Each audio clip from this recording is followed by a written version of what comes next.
ಎಲ್ಲರಿಗೂ ನಮಸ್ಕಾರ. ಈಡೆನ್ಸ್ ವಾಹಿನಿಯ ಮುಸ್ಲಿಂಗೆ ಮಕ್ಮಲ್ ಶರೀಫರ ಚಾಟಿ ಸಂಚಿಕೆ 26 ವಿಶೇಷ ಕಾರ್ಯಕ್ರಮಕ್ಕೆ ಸ್ವಾಗತ. ನಾನು ರಚನಾ. ನಮ್ಮ ಜೊತೆಗಿದ್ದಾರೆ ಆರ್ಟಿಐ ಕಾರ್ಯಕರ್ತರು, ಜೊತೆಗೆ ಸಾಮಾಜಿಕ ಹೋರಾಟಗಾರರಾದಂತಹ ಶರೀಫ್ ಸರ್ ಕಾರ್ಯಕ್ರಮಕ್ಕೆ ಸ್ವಾಗತ. ಸರ್, ಈಗ ಕಳೆದ ಸಂಚಿಕೆಗಳಲ್ಲಿ ನಾವು ಬಹಳಷ್ಟು ವಿಚಾರಗಳನ್ನ ಮಾತಾಡಿದೀವಿ. ವಕ್ಫ್ ಅನ್ನೋದು, ಈಗ ಮೈಸೂರು ವಕ್ಫ್ ಅನ್ನೋ ಬಗ್ಗೆ ನಾವು ಬಹಳಷ್ಟು ಮಾತಾಡಿದೀವಿ. ಬಟ್ ಈಗ ರಾಜ್ಯ ರಾಜಕಾರಣದಲ್ಲಿ ಬಹಳಷ್ಟು ಚರ್ಚೆ ಆಗ್ತಿದೆ. ನೀವು ಕೂಡ ನೋಡಿರ್ಬೋದು, ಎಲ್ಲಾ ನಾಯಕರು ಕೂಡ ವಕ್ಫ್ ಬಗ್ಗೆ ಮಾತಾಡ್ತಾ ಇದ್ದಾರೆ. ಅಧಿವೇಶನದಲ್ಲೂ ಕೂಡ ಇದ್ರ ಬಗ್ಗೆ ಬಹಳಷ್ಟು ಚರ್ಚೆಗಳಾಗ್ತಾ ಇದೆ. ಸೊ ಇದನ್ನೆಲ್ಲ ನೋಡೋದಾದ್ರೆ ನೀವೇನ್ ಹೇಳ್ತೀರಾ ಮೇಡಮ್? ಅದೇ ಅಲ್ಹಮ್ದುಲಿಲ್ಲಾ, ಇವಾಗ ಸದ್ಯಕ್ಕೆ ನಾವು ಏನೇನು ರೈಸ್ ಮಾಡ್ಕೊಂಡು ಬರ್ತಾ ಇದ್ದೀವಿ, ನಾನು ರೈಸ್ ಮಾಡ್ಕೊಂಡು ಬರ್ತಾ ಇದ್ದಿದ್ದು Mysuru and Mandya related Waqf board ಇಶ್ಯೂಗೆ ನಾನು ಮಾತಾಡ್ತಾ ಇದ್ದೆ.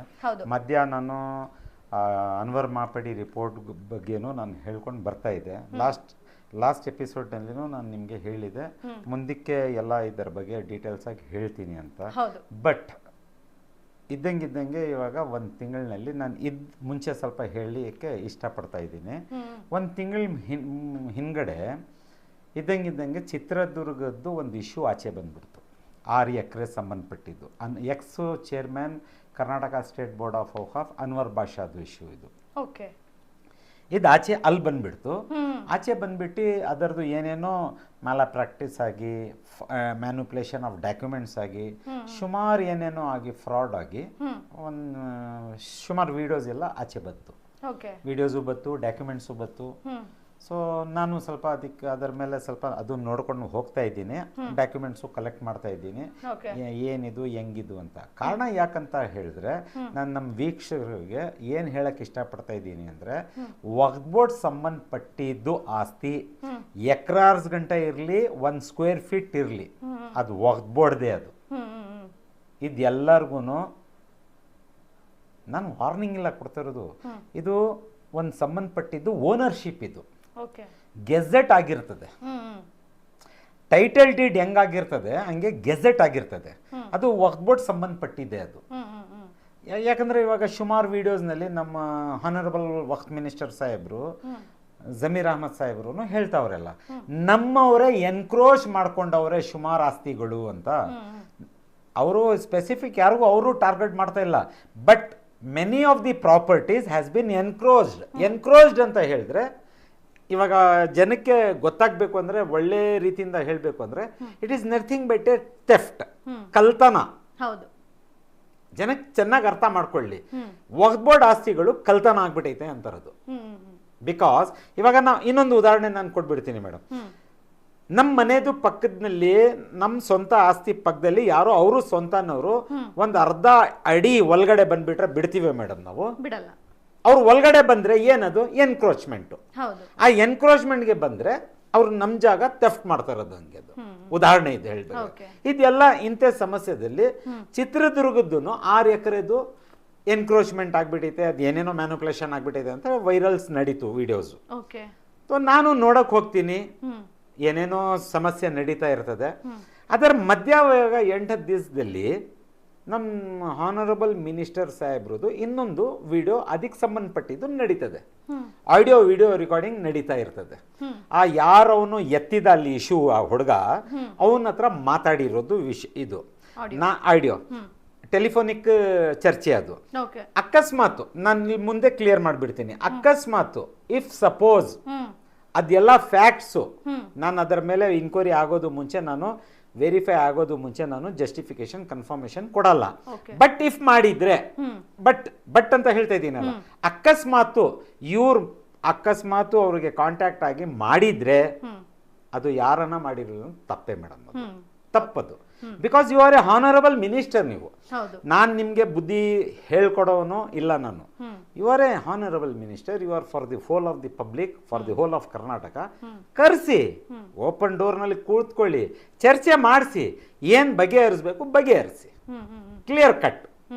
ಈ ಸಂಬಂಧಪಟ್ಟಿದ್ದು ಇಶ್ಯೂಗೆ ನಾನು ಅದರ ಮೇಲೆ, ಈ ಸಂಬಂಧಪಟ್ಟ ಇಶ್ಯೂಗೆ ನಾನು ಏನ್ ನೋಡಕ್ ಹೋಗ್ತೀನಿ ಅಂದ್ರೆ, ನಮ್ಮ R Ashok, leader of the opposition in the floor of the assembly, ಅವರು ಬರ್ತಾರೆ. ಅವರು ಬಂದು ನೀವು ಮಾಡಿದ್ದು, ಆ ಹುಡುಗನಿಗೆ ಫೋನ್ ಮಾಡಿದ್ದು, ಧಮಕಿ ಹಾಕಿದ್ದು, ಏನೇನೋ ಅಲಿಗೇಷನ್ ಮಾಡಿಬಿಟ್ಟು ರಾಜೀನಾಮೆ ಕೊಡಬೇಕು ಅಂತಾರೆ. ನಾನೇನು ಹೇಳ್ತಾ ಇದ್ದೀನಿ, ನಾನೇನು ಕೇಳ್ಕೊಳ್ತಾ ಇದ್ದೀನಿ, ಹೇಳ್ತಾ ಇಲ್ಲ, ನಾನು ಕೇಳ್ಕೊಳ್ತಾ ಇದ್ದೀನಿ, ನೀವು ರಿಸಿಗ್ನೇಷನ್ ಕೇಳಿ, ಪಾಲಿಟಿಕಲ್ಲಿ ಏನು ಮಾಡಬೇಕು ಮಾಡಿ, ಬೇಡ ಅಂತ ಹೇಳಲ್ಲ. But every aspect of the issue ಹೇಳ್ತಾ ಇದ್ದೀನಿಲ್ಲ, very aspect of the issue, ಎಲ್ಲ ಇಶ್ಯೂಗೆ ಸಂಬಂಧಪಟ್ಟಿದ್ದು ಸ್ವಲ್ಪ ನೋಡಿ. ನೀವು ಒಂದು ಕರೆ ಅವ್ರು ಮಾಡಿರೋದಕ್ಕೆ ರಾಜೀನಾಮೆ ಕೇಳ್ತಾ ಇದ್ದೀರಿ, ಬಿಫೋರ್ ವೆರಿಫಿಕೇಶನ್ ದಿ ಫ್ಯಾಕ್ಟ್. ನಾನು ಇವ್ರು ಮಾಡಿದ್ದು ನಾನು ಮಾಡಿದ್ರೆ ತಪ್ಪಂತ ಹೇಳ್ತಾ ಇದ್ದೀನಿ, ನೀವು ಕೇಳೋದೂ ನಾನು ಸರಿ ಅಂತ ಹೇಳಲ್ಲ, ನಾನು ತಪ್ಪಂತನೂ ಹೇಳಕ್ ಹೋಗಲ್ಲ. ಬಟ್ ಎವ್ರಿ ಇಶ್ಯೂಗೆ ಏನೇನು ನಡೀತಾ ಇದೆ ಸ್ವಲ್ಪ ದಯವಿಟ್ಟು ನೋಡಿ, because you are the leader of the opposition. ಈ ಅಡುಗುನಲ್ಲಿ ಎಲ್ಲರೂ ಇರೋದೇ, ಬ್ಯಾಲೆನ್ಸ್ ಆಗಿ ನೋಡಬೇಕು ನೀವು. ನಿಮಗೆ ಯಾವ್ದು ಬೇಕು ಅದು ನೋಡೋದು, ನಿಮಗೆ ಯಾವುದು ಬೇಡ ಅಂತ ಬಿಡೋದು, ಇದೆಲ್ಲ ದಯವಿಟ್ಟು ಮಾಡಕ್ಕೆ ಹೋಗ್ಬಿಡಿ. ಬಿಕಾಸ್ ಒಂದು ಕಾರಣ ಏನಿದೆ ಅಂತ ಹೇಳಿದ್ರೆ, ನಮ್ಮ ಮೈಸೂರಿಗೆ ಸಂಬಂಧಪಟ್ಟಿದ್ದು ಸುಮಾರು ಕಮಿಟಿನಲ್ಲಿ ನಮ್ಮ NR ಕ್ಷೇತ್ರ MLA ಸಾಹೇಬರು, ತನ್ವೀರ್ ಸೇಠ್ ಸಾಹೇಬರು 5 ಕಮಿಟಿನಲ್ಲಿ ಕೂತವ್ರೆ. ಹೌದು, ಇದ್ರ ಬಗ್ಗೆ ಬಹಳಷ್ಟು ಎಪಿಸೋಡ್ ಅಲ್ಲಿ ನಾವು ಆಗ್ಲೇ ಹೇಳಿದೀವಲ್ಲ ಮೇಡಮ್. ಪ್ರತಿ ಒಂದ್ ಜನಕ್ಕೆ ಮುಟ್ಟೈತೆ. ಮೈಸೂರು ನಿಮ್ ಲೋಕಲ್ BJP ಲೀಡರ್ಸ್ಗೂ ಗೊತ್ತಾಗೈತೆ. ಒಂದ್ ಧ್ವನಿ ಎತ್ತವ್ರು ಯಾರು ಇಲ್ಲ, ಒಬ್ಬ ಕ್ವಶನ್ ಮಾಡೋರು ಯಾರು ಇಲ್ಲ. ಒಂದ್ ಕರೆ ಮಾಡಿದ್ಕೆ ನೀವು ರೆಸಿಗ್ನೇಷನ್ ಕೇಳ್ಬಿಡ್ತೀರಿ. ಇದೆಲ್ಲ ವೈಲೇಷನ್ಸ್ ನಡೀತಾ ಐತೆಲ್ಲ, ಇದೆಲ್ಲ ಯಾರು ನೋಡೋರು? ಯಾಕೆ ಇವರು ಪ್ರಭಾವ ವ್ಯಕ್ತಿಗಳು ಅಂತ ಯಾರು ಪ್ರಶ್ನೆ ಮಾಡಲ್ಲ. Why you are allowing these people to sit there in one committee? ನಾನು ಹೇಳ್ತಾ ಇಲ್ಲ, ಈ ದಾಖಲೆ ಟ್ರಿಬ್ಯುನಲ್ ಕೋರ್ಟ್ಸ್ ನಲ್ಲಿ ಒಂದು ಆದೇಶ ಆಗ್ತದೆ ಡಿಸೆಂಬರ್ 22 ನಲ್ಲಿ. ಇವ್ರಿಗೆ ಸಂಬಂಧಪಟ್ಟಿದ್ದು ಕೇಸ್, ಅದು ಯಾವುದೋ ಒಂದು XYZ ಕೇಸು, ಇವ್ರಿಗೆ ಸಂಬಂಧಪಟ್ಟಿದ್ದು ಕೇಸ್. ಅದು ಜಡ್ಜ್ ಸಾಹೇಬ್ರು ಆ ಆದೇಶ ಬರೆಯೋದು ಮುಂಚೆ ರೂಲಿಂಗ್ ನಲ್ಲಿ 5 ಜಾಗದಲ್ಲಿ ನೀವು ಕೂತಿದ್ದೀರಿ ಅಂತ ಹೇಳ್ಬಿಟ್ಟು ರೂಲಿಂಗ್ ನಲ್ಲಿ ಬರೀತಾರೆ. ಬರಿಬಿಟ್ಟು ಅದರ ಹಿಂಗಡೆ ಲೈನ್ ಹೇಳ್ತಾರೆ, hence it is crystal clear that the defendant ಯಾರು? ಇವರೇ, ಒಂದ್ among 4 peoples. Defendant have thrown the law and bylaws into the air. ಅಲ್ಲಿಗೆ ಏನು ಅರ್ಥ? ಏನು ಉಲ್ಲಂಘನೆ ನೀವು ಮಾಡಿದ್ದೀರಿ? ನೀವು ಶಾಸಕರಾಗಿ, ನೀವು ಲಾ ಎಕ್ಸಿಕ್ಯೂಟಿವ್ ಆಗಿ, ನಿಮ್ ಕಿವಿಗೆ ಈ ಜಡ್ಜ್ಮೆಂಟ್ ರೂಲಿಂಗ್ ಹೋಗ್ಲಿಲ್ಲ ಅಂದ್ರೆ ಇವ್ರ ಪರ ಯಾರು ಮಾತಾಡೋರು? ಇರ್ರೆಗ್ಯುಲೇಟರೀಸ್ ಏನ್ ನಡೀತೈತೆ ಅದು ಬೇರೆ ವಿಚಾರ. ಇವ್ರು ಕೂತವ್ರಲ್ಲ, ನಾನು ಅದ್ ಹೇಳ್ತಿರೋದು.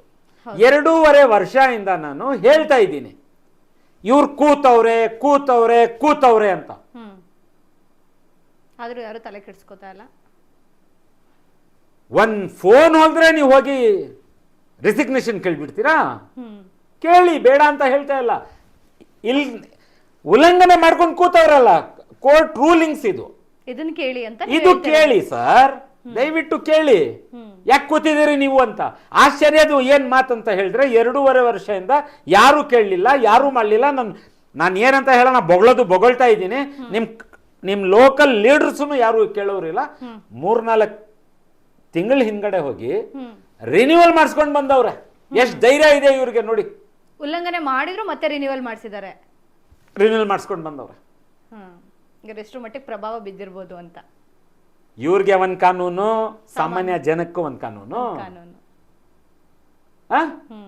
ಅದನ್ನ ಯಾಕೆ ಪ್ರಶ್ನೆ ಮಾಡ್ತಾ ಇಲ್ಲ ಬಿಜೆಪಿ ಅವರು? ಹಾಗಾದ್ರೆ ನಾನು ಅದ್ ಕೇಳ್ತಾ ಇರೋದು, ಕೇಳಿ, ಇದೂನು ಬ್ಯಾಲೆನ್ಸ್ ಮಾಡ್ಕೊಂಡು ನಡೀರಿ.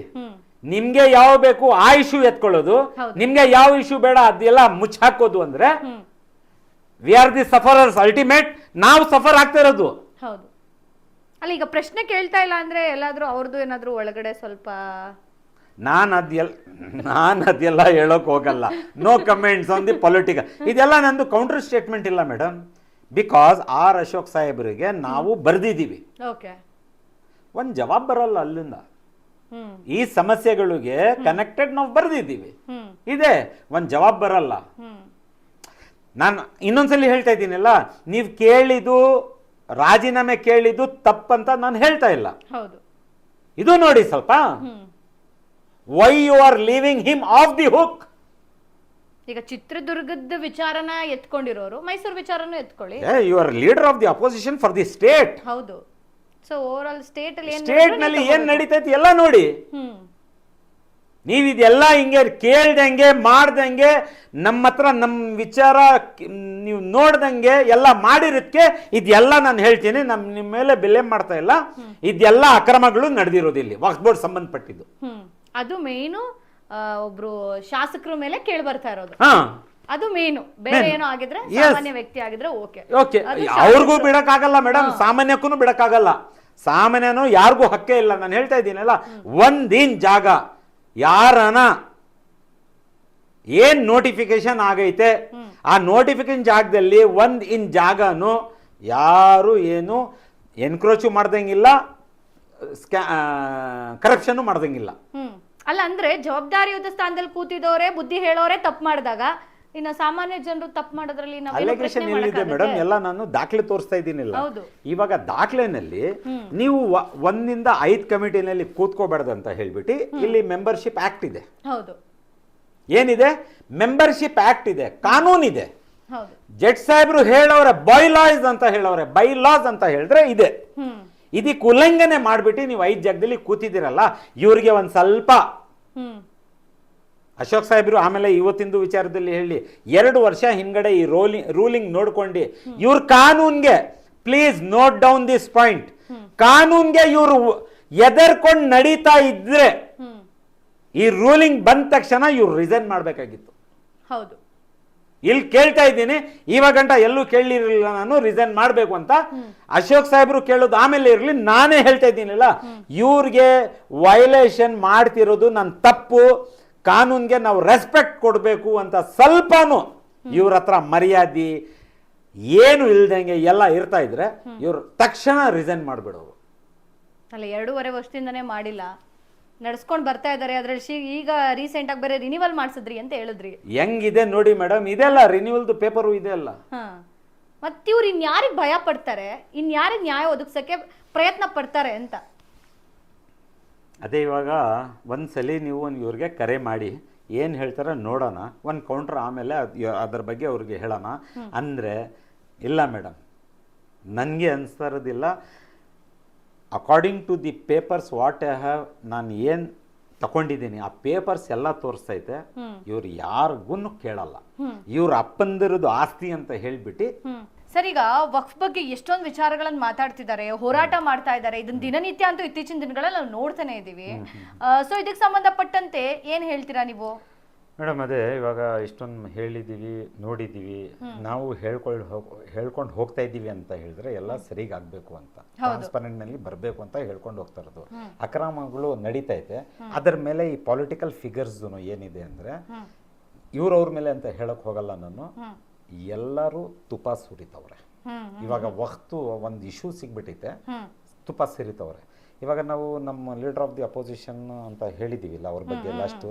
ಇವಾಗ ಮುಂದಕ್ಕೆ ನಮ್ಮ XMP ಪ್ರತಾಪ್ ಸಿಂಹ ಅವರು, ಇವ್ರು ಏನ್ ಮಾಡೋರೆ ವಕ್ಫ್ಗೆ ರಿಲೇಟೆಡ್ ಏನೇನು ಹೇಳಿಕೆ ಕೊಟ್ಟವ್ರೆ ಸ್ವಲ್ಪ ಹೇಳ್ತೀನಿ ಮುಂದಕ್ಕೆ. ಇನ್ನು ಮುಂದಿನ ಸಂಚಿಕೆಯಲ್ಲಿ ಇದ್ರ ಬಗ್ಗೆ ಮಾತಾಡೋದು. ಓಕೆ, ಇನ್ನು ಈ ಸಂಚಿಕೆಯಲ್ಲಿ ಈಗ ಏನು ವಿರೋಧ ಪಕ್ಷದ ನಾಯಕ ಆರ್ ಅಶೋಕ್ ಅವರು ಮಾತಾಡುವಂಥದ್ದು, ಜೊತೆಗೆ ರಾಜೀನಾಮೆಯನ್ನ ಕೇಳ್ತಾರೆ, ಅದು ಚಿತ್ರದುರ್ಗದ ವಿಚಾರಕ್ಕೆ.